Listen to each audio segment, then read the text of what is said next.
Imagine this. You're alone in the dead of night, surrounded by nothing but darkness and silence. But then the phone rings. On the other end, a voice, faint, desperate, whispers for help. What would you do?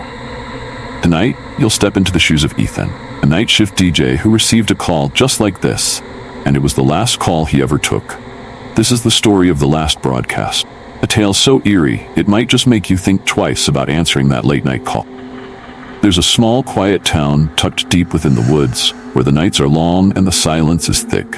In that town, there was a radio station, WNRC. It was a modest operation, playing old rock classics and broadcasting local news. For most, it was background noise, something to break the stillness of the night. For Ethan, the station's night DJ, it was more than just a job. It was a lifeline. Ethan had been working the graveyard shift at WNRC for years. He enjoyed the solitude, quiet hours when it felt like the world was asleep, and it was just him and the music. His routine was simple. Arrive at the station by 11 p.m., queue up the night's playlist, and occasionally take calls from listeners who couldn't sleep. But one November night, the routine he knew so well would take a terrifying turn. The night was bitterly cold. Kind of cold that seeps into your bones and makes everything feel just a little bit off. Ethan settled into the studio, the warm glow of the on-air sign casting a red hue over the room. He was just about to play the next track when the phone rang. Calls at that hour were unusual but not unheard of. Ethan picked up the receiver. WNRC, you're on the air, he said, voice steady.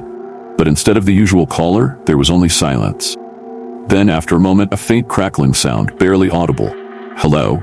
Ethan repeated, leaning in closer, trying to make out anything on the other end. Just as he was about to hang up, he heard it. A whisper, so soft it was almost lost in the static. Help me, the voice said. Ethan's heart skipped a beat. Who is this? He asked, a hint of tension creeping into his voice.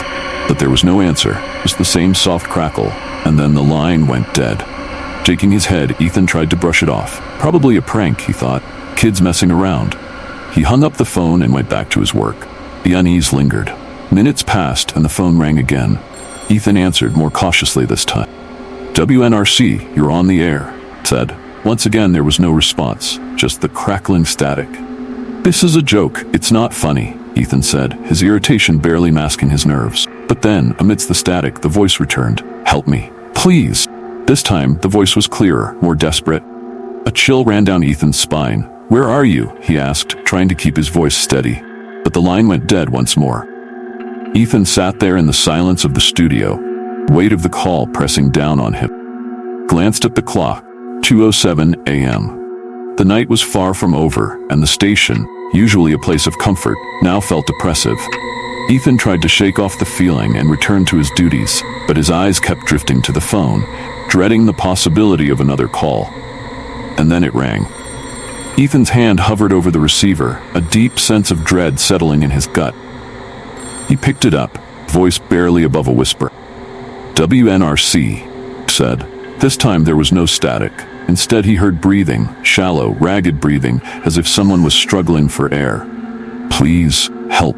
Voice gasped, filled with terror. They're coming. The line cut out abruptly, leaving only the dead air behind.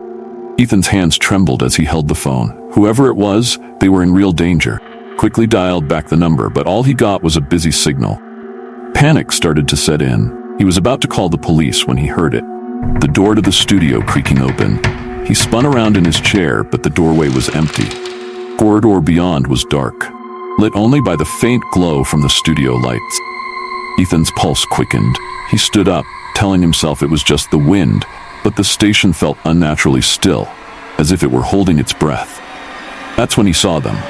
Wet footprints, leading from the door to the spot where he had been sitting, stopping just behind his chair. His blood ran cold. He quickly checked the rest of the station, but it was empty. When he returned to the studio, the footprints were gone, as if they had never been there.